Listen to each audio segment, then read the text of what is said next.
অমৃতপ্ৰভা মহন্ত কোন হয় অমৃতপ্ৰভা মহন্ত আমিতো নামেই নাজানিছিলো সেক্সুৱেল ৰিলেশনশ্বিপৰ ক্ষেত্ৰত মই কথাটো কোৱাই নাইকিয়া মই সাধাৰণভাৱেও কৈছো তেওঁ যদি অসহজেই বোধ কৰে তেখেতে ক'বই পাৰিলেহেঁতেন যে মই নাথাকো একেটা ৰুমত যে অমৃতপ্ৰভা মহন্ত যিগৰাকী অন্যতম অভিযুক্ত হিচাপে বৰ্তমান জেইলত আছে তেওঁ হেনো নিৰ্দোষী অমৃতপ্ৰভা মহন্ত ঘৰৰ কিমান আলাসৰ লাৰু সেইটো আমি নাজানো কিন্তু এটা কথা আমি নিশ্চয় জানো যে প্ৰতিগৰাকী সন্তান সেয়া লাগিলে ল'ৰাই হওক বা ছোৱালীয়ে হওক বা যিয়ে নহওক প্ৰত্যেক সন্তানেই পিতৃ মাতৃৰ বাবে আলাসৰ লাৰু তাত অমৃতপ্ৰভা মহন্ত স্পেচিয়েল একো বিশেষত্ব নাই যে অমৃতপ্ৰভা মহন্তহে একমাত্ৰ ঘৰৰ আলাসৰ লাৰু বা তেখেতেহে পৃথিৱীৰ একমাত্ৰ প্ৰতিভাধৰ নৃত্যশিল্পী বা সংগীত শিল্পী বা পঢ়া শুনাত চোকা ছোৱালী তেওঁ পৃথিৱীৰ একমাত্ৰ চোকা ছোৱালীজনী নহয় আৰু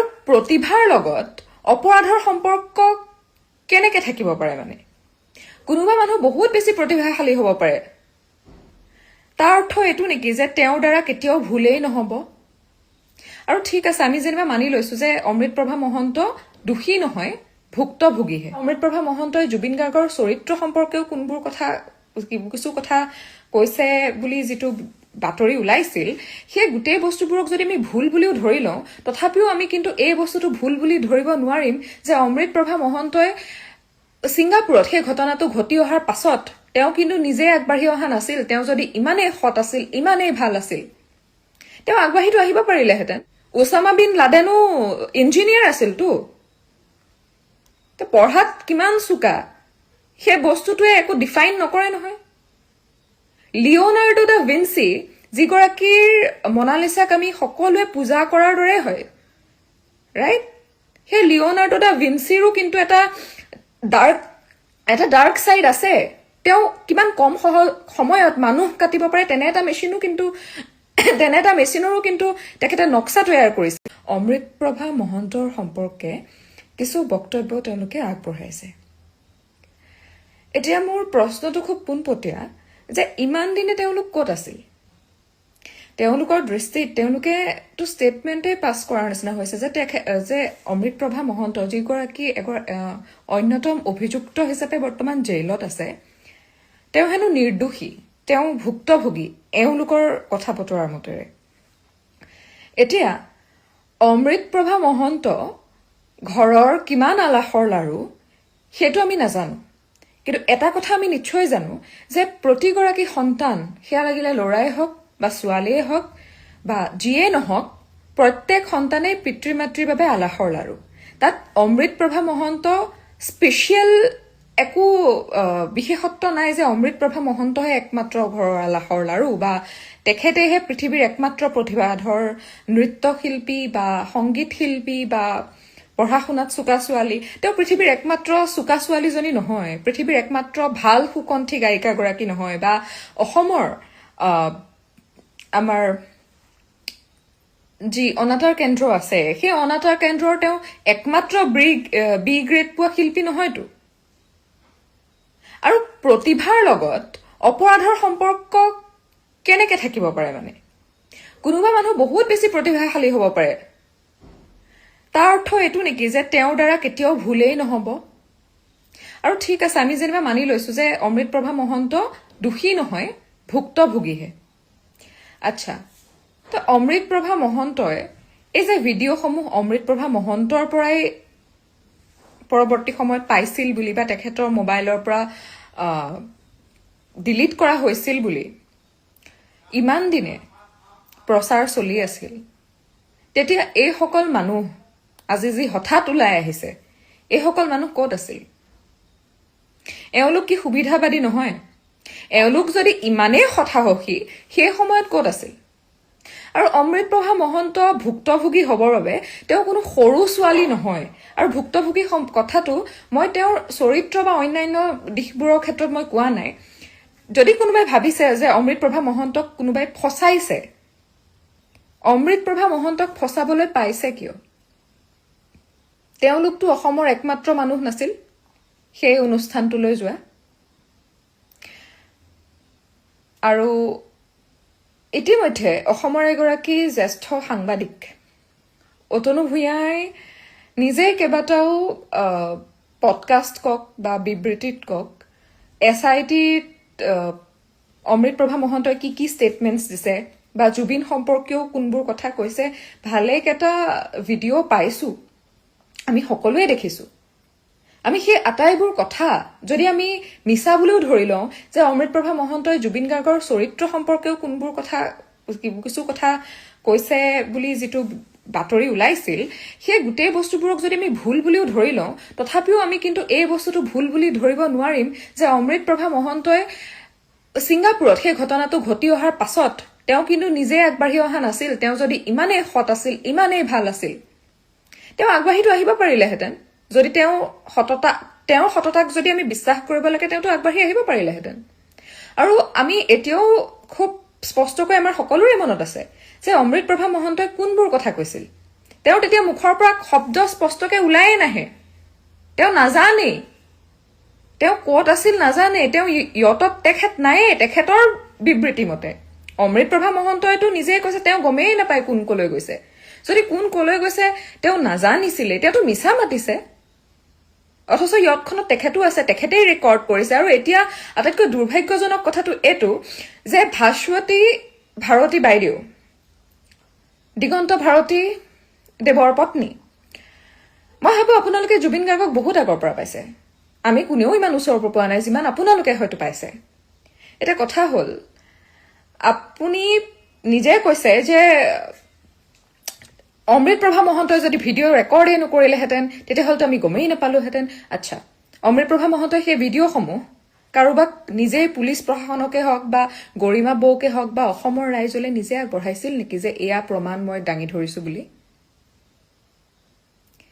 তেওঁতো ভিডিঅ' ডিলিটো কৰি দিছিল তেওঁতো প্ৰমাণ মচি দিছিল তে কোনটো ভিত্তিত আজি আপুনি বা আপোনাকে সমৰ্থন কৰি অন্যান্য কিছু সংগীত শিল্পীয়ে এই কথাটো আওপকীয়াকৈ দাবী কৰিছে যে অমৃতপ্ৰভা মহন্ত ভুক্তভোগীহে আৰু থাকিল কথা ৰুম শ্বেয়াৰৰ কথা ৰুম কোনোবাই শ্বেয়াৰ কৰিছে দুগৰাকী এডাল্ট তেওঁলোক প্ৰাপ্তবয়স্ক মানুহ ব্যক্তিগত বা সেই ভিতৰুৱা কথাবোৰ কাহিনীবোৰ আমাক কোনো প্ৰয়োজন নাই আমি কোনো মানুহে তেখেতৰ চৰিত্ৰ হনন কৰিবলৈ মই ভাবোঁ কোনো মানুহে চেষ্টা ডেফিনেটলি কৰা নাই কিছু লোকে কিছু কথা লিখিছে যদিও হয়তো সেয়া খঙত লিখিছে আৰু কিমান খঙত লিখিব পাৰে জুবিন গাৰ্গক যিমান অসমৰ মানুহে ভাল পায় আজিলৈকে মই ভাবোঁ আপোনালোকেও নিজে অনুধাৱন কৰিছে যে মানুহৰ এটা সাধাৰণ জীৱনত ইমান ৰাইজৰ মৰম পোৱাটো কিন্তু সহজ কথা নহয় যিজন মানুহক মানুহে পাগলৰ দৰে ভাল পায় সেই পাগলৰ দৰে ভাল পোৱা মানুহজনৰ স্বাৰ্থত গৰিমা বৌকেই ৰাইজে ৰেহাই দিয়া নাই বহু ক্ষেত্ৰত তেনেস্থলত অমৃতপ্ৰভা মহন্ত কোন হয় অমৃতপ্ৰভা মহন্ত আমিতো নামেই নাজানিছিলোঁ এৰা এৰি গানটোত জুবিন ৰাজলক্ষ্মী আয়াৰ যদি মই শুদ্ধকে কৈছোঁ তেখেতে গোৱাৰ পিছতো আৰু এটা ভাৰ্জন অমৃতপ্ৰভা মহন্ত এৰা এৰি গানটোত কৰিছিল তাৰ পাছতেহে অমৃতপ্ৰভাৰ নামটো চাগে আমি অলপ শুনিছোঁ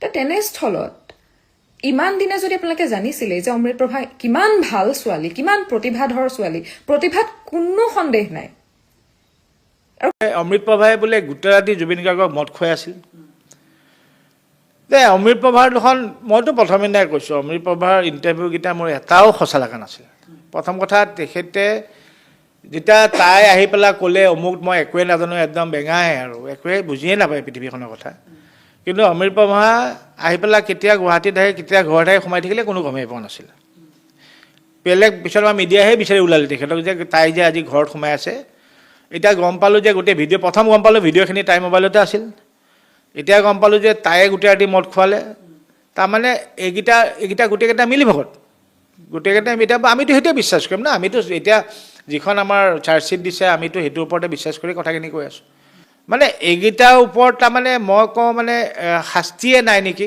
কি শাস্তি দিম তাৰমানে এইকেইটা শাস্তি কি দিম তাৰমানে মইতো যোৱাকালি পৰহিৰ পৰা কৈ আছোঁ একেদিনাই ধৰি আনি গোটেইকেইটা ফাঁচি দি দিয়ক এনেকুৱা ধৰণৰ মানুহ পৃথিৱীত জীয়াই থাকেনে যে জুবিনৰ নিচিনা মানুহ এজন জুবিনে মানুহক ভাল পায় মানুহৰ কাৰণে কৰে মানুহৰ কাৰণে নিজক আত্মবলিদান দিয়ে সেইজন মানুহক যদি মানুহে বিশ্বাসঘাতক কৰিব পাৰে পৃথিৱীত তেন্তে মানুহ জাতিটোৰ কেনেকুৱা ধৰণৰ নৃশংস হ'ব পাৰে চাৰ্জশ্বিটত বহুকেইজনক বহু ধৰণে বহু সময়ত মাতিছে, তেওঁলোকৰ পৰা সাক্ষ্য গ্ৰহণ কৰিছে।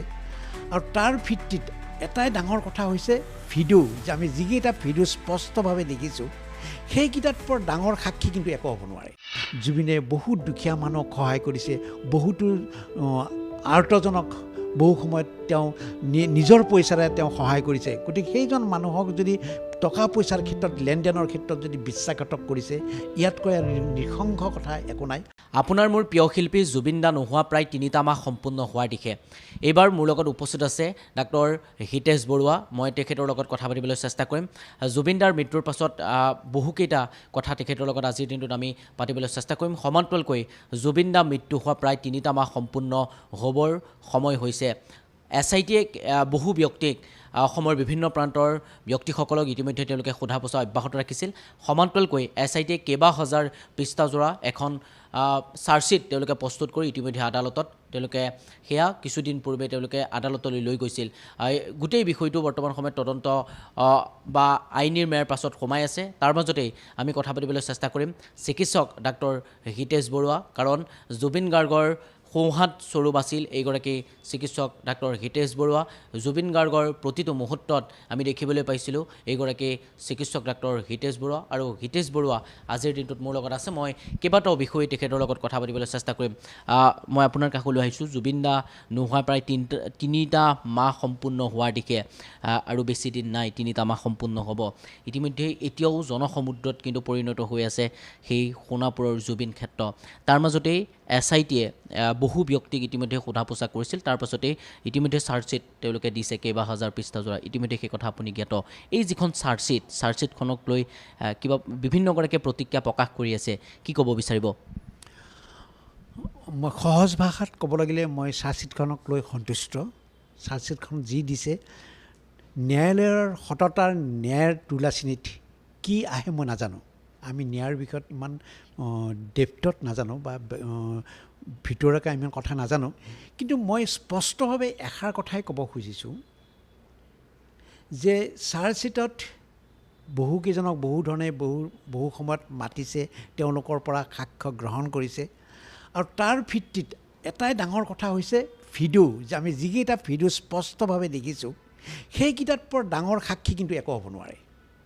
আৰু সেই সাক্ষীখিনিয়ে স্পষ্টভাৱে দেখুৱাই দিছে যে এই 16জন মানুহে তেওঁক, জুবিন গাৰ্গক অৱহেলা কৰিছিলে, আৰু অৱহেলাৰ কাৰণেই জুবিন গাৰ্গৰ মৃত্যু হৈছিল। ইয়াতকৈ ডাঙৰ সাক্ষী আৰু কি লাগে? গতিকে এই সাক্ষীৰ ভিত্তিতে মই নাজানো, মই আকৌ কৈছোঁ যে ন্যায়ৰ কি ধৰণে কৰে মই নাজানো, কিন্তু মই ক'ব খুজিছোঁ যে সততাৰ তুলাচিনিত যদি আমি ভাবোঁ যে এই যিখিনি আমি ভিডিঅ'ত আমি দেখিছোঁ, সেই ভিডিঅ'খিনিৰ পৰা স্পষ্টভাৱে মূল্যাংকন কৰিব পাৰোঁ যে তেওঁলোকৰ এই 16জন মানুহৰ অৱহেলাৰ কাৰণে জুবিনৰ মৃত্যু হৈছে। অসমৰ বিভিন্ন প্ৰান্তৰ বিহু সমিতিত জুবিন দাই কণ্ঠদান কৰিবৰ কাৰণে বিভিন্ন স্থানত যায়। সেই যিসকল বিহু কমিটিৰ সভাপতি, সম্পাদক, তেওঁলোককো কিন্তু SITয়ে জেৰা চলাইছিল। আৰু সেই যিসকল প্ৰায় বহু ব্যক্তিয়ে নিমন্ত্ৰণ কৰিছিল বা তেওঁলোকে ইয়ালৈ মাতিছিল, আৰু তাৰ পাছতেই গোটেই বিষয়টো তেওঁলোকে তদন্ত কৰিছিল। তাৰ পাছতে এতিয়া SITয়ে এখন প্ৰতিবেদন দিছে। সেই প্ৰতিবেদনখনক লৈ আপুনি ইতিমধ্যে সন্তুষ্ট বুলি প্ৰকাশ কৰিছে।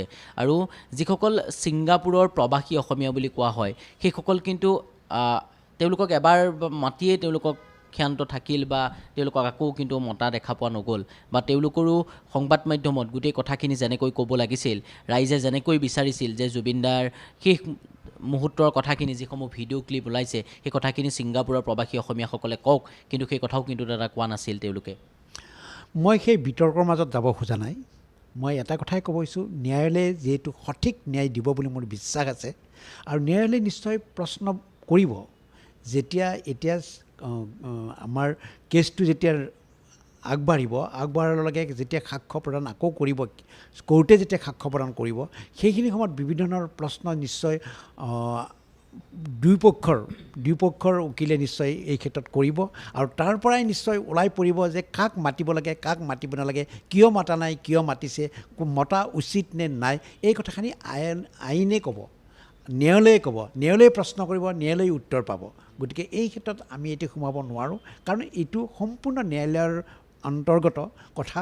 গতিকে ইয়াৰ মাজত আমি বিতৰ্কত সোমায়ো আমি একো কৰিব নোৱাৰোঁ। গতিকে যিহেতু ইতিমধ্যে চাৰ্জশ্বিটখন সম্পূৰ্ণৰূপে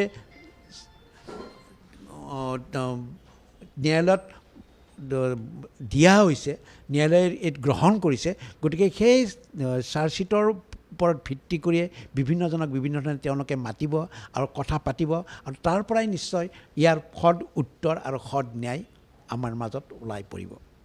বহু ব্যক্তিয়ে কৈ আছে যে জুবিন দাক তেওঁলোকে প্ৰি প্লেন কৰি হত্যা কৰিলে, আৰু জুবিন দাৰ যিটো আপুনিও যথেষ্ট ঘনিষ্ঠ ইতিমধ্যে আমি দেখিবলৈ পাইছোঁ, বা সেই কথা সকলোৱে জ্ঞাত যে ডক্টৰ হিতেশ বৰুৱা আৰু জুবিন গাৰ্গৰ লগত তেওঁলোকৰ এটা ঘৰুৱাৰ সম্পৰ্কৰ দৰে তেওঁলোকৰ এটা সম্পৰ্ক। মই এই কথাখিনি আপুনি কিবা জানে নেকি যে জুবিন দাৰ যিখিনি টকাৰ যিসমূহ লেনদেন, সেই লেনদেনসমূহ দীৰ্ঘদিন ধৰি সিদ্ধাৰ্থই আছিল, সিদ্ধাৰ্থৰ ব্যৱহাৰ আপোনালোকৰ লগত কেনেকুৱা আছিল, বা সেই গোটেই কথাখিনি যদি অকণমান কয়। যথেষ্ট তেখেতে টকাৰ খেলি মেলি কৰাৰো এটা অভিযোগ আছে তেখেতৰ বিৰুদ্ধে। সেইখিনি কথাই মোক বহু সময়ত, বহু ৰাতি, বহু মুহূৰ্তত মোক দুখিত কৰি পেলাই, আৰু ভাবোঁ যে মানুহ পৃথিৱীত এনেকুৱা ধৰণৰ মানুহ পৃথিৱীত জীয়াই থাকেনে, যে জুবিনৰ নিচিনা মানুহ এজন, জুবিনে মানুহক ভাল পায়, মানুহৰ কাৰণে কৰে, মানুহৰ কাৰণে নিজক আত্মবলিদান দিয়ে, সেইজন মানুহক যদি মানুহে বিশ্বাসঘাতক কৰিব পাৰে, পৃথিৱীত তেন্তে মানুহ জাতিটোৰ কেনেকুৱা ধৰণৰ নৃশংস হ'ব পাৰে, সেই কথাখিনি ভাবিলে মোৰ ৰাতি কেতিয়াবা টোপনিও নাহে। এইটো কাৰণে যে জুবিনক মই সম্পূৰ্ণৰূপে জানিছিলোঁ, আৰু বহুত সময়ত জুবিনে বহুত দুখীয়া মানুহক সহায় কৰিছে, বহুতো আৰ্তজনক বহু সময়ত তেওঁ নিজৰ পইচাৰে তেওঁ সহায় কৰিছে। গতিকে সেইজন মানুহক যদি টকা পইচাৰ ক্ষেত্ৰত, লেনদেনৰ ক্ষেত্ৰত যদি বিশ্বাসঘাতক কৰিছে, ইয়াতকৈ আৰু নৃশংস কথা একো নাই। আৰু সেইখিনি কথা মোক বহুতখিনি আঘাত দিছে। আৰু বিশেষকৈ জুবিনৰ নিচিনা ব্যক্তি এজনক যদি এইবিলাক কাম কৰিছিলে আগৰ পৰাই, তেতিয়াহ'লে তাত আৰু মই নিৰুত্তৰ, মই আৰু মোক ক'বলগীয়া আৰু কৰিবলগীয়া একোৱেই নাই। গতিকে এই ক্ষেত্ৰত ভগৱান আছে আৰু ন্যায়ালয় আছে, সকলোৱে চাব যে জুবিন কোন আছিল, জুবিনক কিয় এই ধৰণে অত্যাচাৰ কৰা হ'ল। মই সেই ক্ষেত্ৰত নিৰুত্তৰ। সিদ্ধাৰ্থই কেনেকুৱা ধৰণৰ কথা কয়, বা সিদ্ধাৰ্থই গোটেই পইচা পাতি লেনদেনখিনি তেওঁৱে কৰিছিল। জুবিনদাৰ খাৰঘূলি ঘৰটো সম্পূৰ্ণ হৈ নুঠিল। এই জুবিনদাৰ সপোন আছিল যে তেখেতে খাৰঘূলি ঘৰটোতো থাকিব, সেইসমূহ সপোন পূৰণ নহ'ল। মই এই কথাখিনি আপোনাক সুধিব বিচাৰিছোঁ যে শেষবাৰৰ বাবে জুবিনদাই কিবা কৈ গৈছিলে নেকি ডাক্তৰ হিতেশ বৰুৱাক ছিংগাপুৰলৈ যোৱাৰ আগত? নাই, জুবিনে মোৰ লগত বহু সময়ত বহুত কথা পাতিছিলে। জুবিনৰ পৰিকল্পনা, জুবিনে কি কৰিব বিচাৰে, জুবিনে কেনেকৈ আগবাঢ়িব খোজে।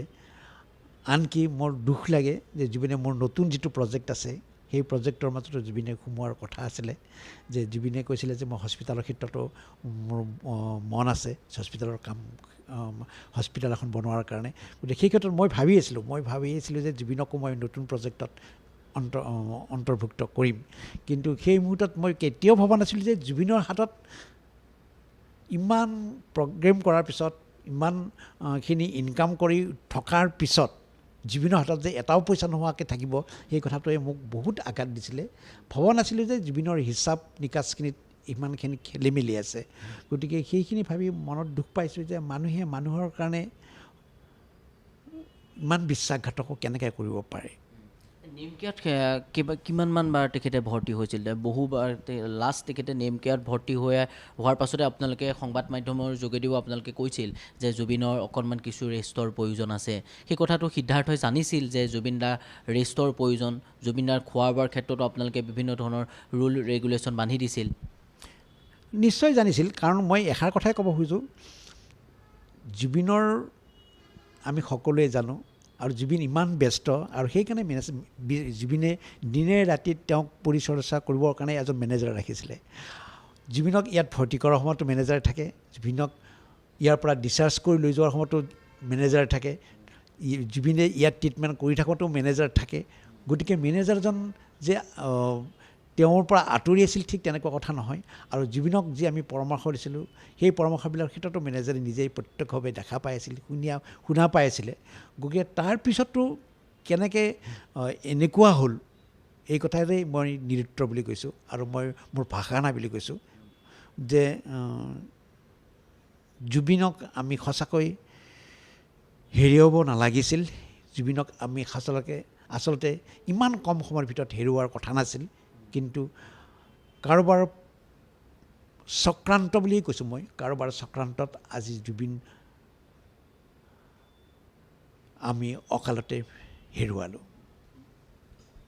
ইতিমধ্যে চিকিৎসক ডাক্তৰ হিতেশ বৰুৱা আমাৰ লগত আছিল। হিতেশ বৰুৱাই গোটেই কথাখিনি উল্লেখ কৰিছে যে জুবিনদাৰ মৃত্যু হোৱাৰ আগমুহূৰ্ততো তেখেতে এইখন নেমকেয়াৰতে ভৰ্তি হৈছিল গুৱাহাটীৰ, আৰু এইখন নেমকেয়াৰৰ পৰাই তেখেতক চিকিৎসক ডাক্তৰ হিতেশ বৰুৱাই সংবাদ মাধ্যমৰ যোগেদি এটা কথা উল্লেখ কৰিছিল যে জুবিন গাৰ্গৰ যথেষ্ট স্বাস্থ্যৰ পূৰ্বতকৈ অৱনতি ঘটিছে, সেই সুস্থ হ'বৰ কাৰণে তেখেতক কিছু সময় প্ৰয়োজন হ'ব, তেখেতক কিছু জিৰণিৰ প্ৰয়োজন হ'ব বুলি কৈছিল, তেখেতে ৰাতি শুব লাগিব বুলি কৈছিল। তাৰ মাজতেই ছিংগাপুৰত তেখেতৰ অনুষ্ঠান আছিল। আকৌ অকণমান আপুনি ক'ব বিচাৰিছে?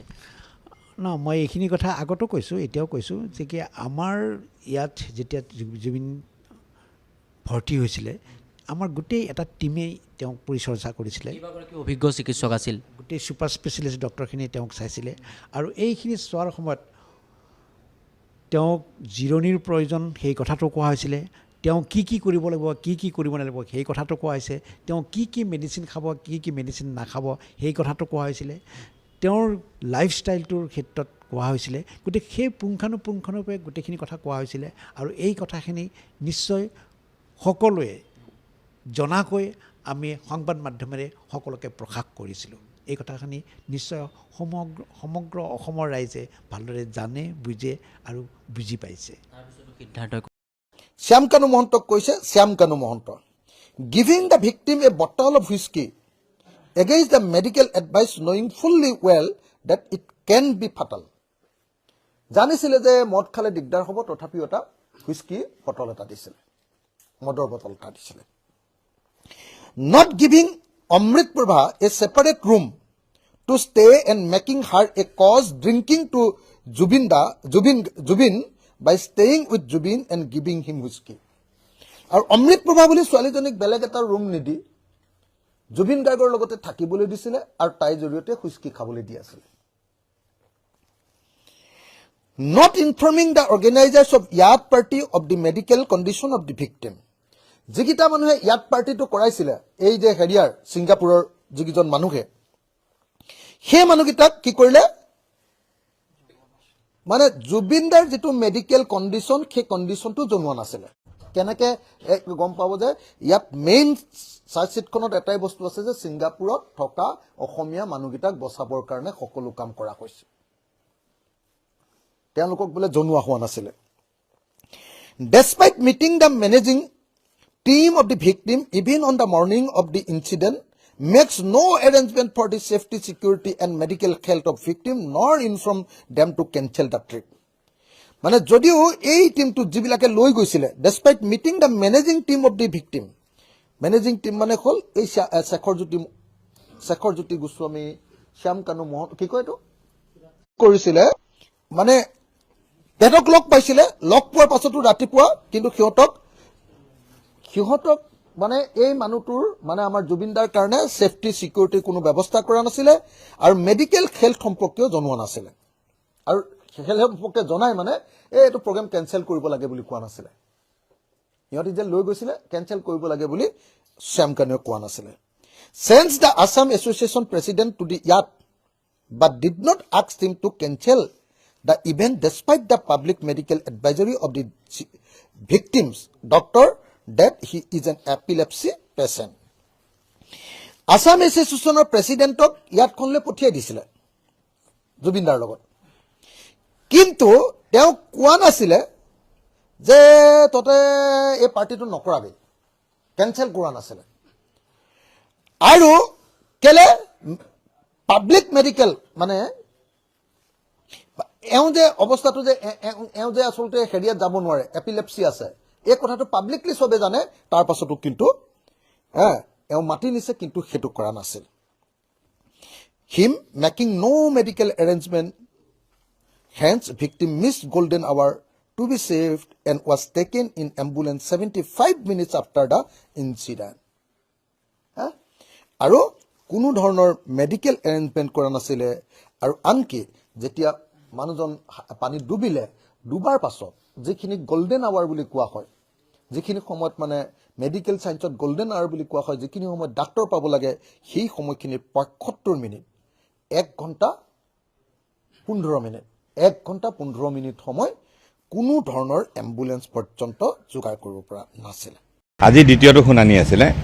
আজি শুনানি কালত আমাৰ উকিল কমল নয়ন চৌধুৰী ডাঙৰীয়া যুক্তি দাঙি ধৰিলে। তেওঁলোকে চৰকাৰে ক'লে যিহেতু চাৰ্জশ্বিটখন পঢ়িব লাগিব, বৰ দীঘল চাৰ্জশ্বিট, আৰু আয়োগ এখন গঠন কৰিছে, আয়োগৰ ৰিপৰ্ট জমা দিব লাগিব। এই গোটেইখিনি লৈ অহা ১৩ মাৰ্চত পৰৱৰ্তী শুনানি দিছে। ১৩ মাৰ্চত এতিয়া কথাটো হ'ল চাৰ্জশ্বিটখন কাৰো হাততে পৰা নাই। যোনে যিয়ে উৰা বাতৰি বিয়পাই নুফুৰকে চাৰ্জশ্বিট কাৰো হাতত পৰা নাই। চাৰ্জশ্বিটখন পোৱাৰ পিছতহে আমি তাতে পঢ়ি অধ্যয়ন কৰি আমাৰ উকিলে কোৰ্টক জনাব, বা আমিও মনৰ কথাখিনি আমি ক'ব পাৰিম কি আছে কি নাই। এতিয়া কথাটো হ'ল ন' ওৱান কিল জেছিকা বুলি এটা আছেনে?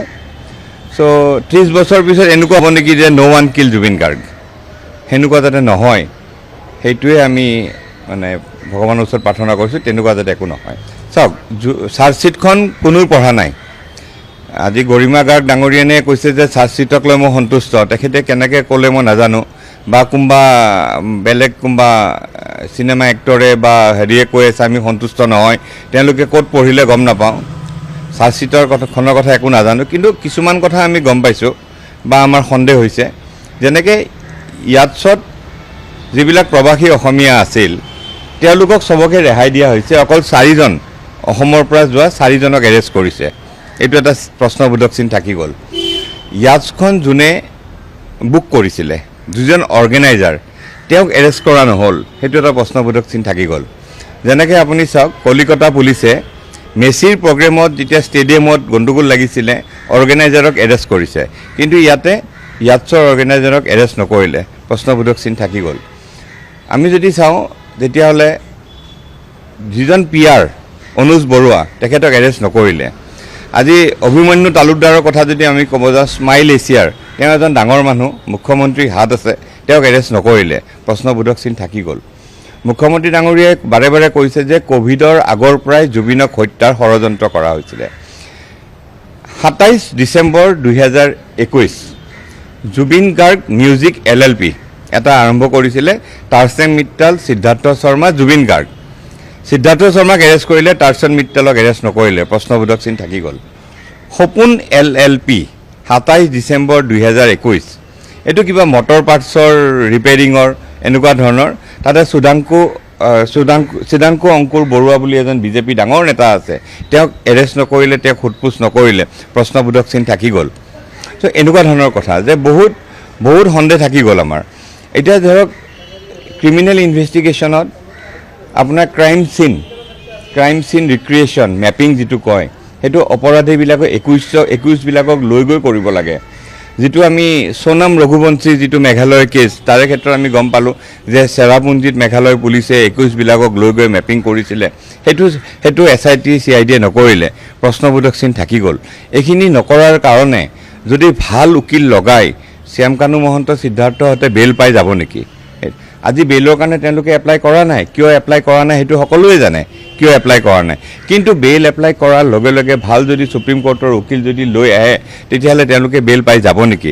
এনেকুৱা ধৰণৰ প্ৰশ্ন বহুত থাকি গ'ল। আহি চাওক, চাৰ্জশ্বিটখন দিয়াৰ লগে লগে যিবিলাক ধাৰা লগাইছে, সেই ধাৰাবিলাক লগোৱাৰ লগে লগে আমি চবে ভাল পাইছোঁ, বা ফাঁচি হ'ব আপোনাৰ, এনেকুৱা ধৰণৰ ধাৰা নন্দিনী কাশ্যপৰ ক্ষেত্ৰতো লগাইছিলে। কিন্তু আজি চাওক, নন্দিনী কাশ্যপ ক'ত আছে? নন্দিনী কাশ্যপ চৰকাৰী অনুষ্ঠানৰ এতিয়া বৰ্তমান ঘোষিকা, এংকৰ। চ' এইবিলাকেই প্ৰব্লেম। চ' সেইকাৰণে কৈছোঁ ন' ওৱান কিল জেছিকা যেনেকুৱা হৈছে, ন' ওৱান কিল জুবিন গাৰ্গ যাতে নহয়।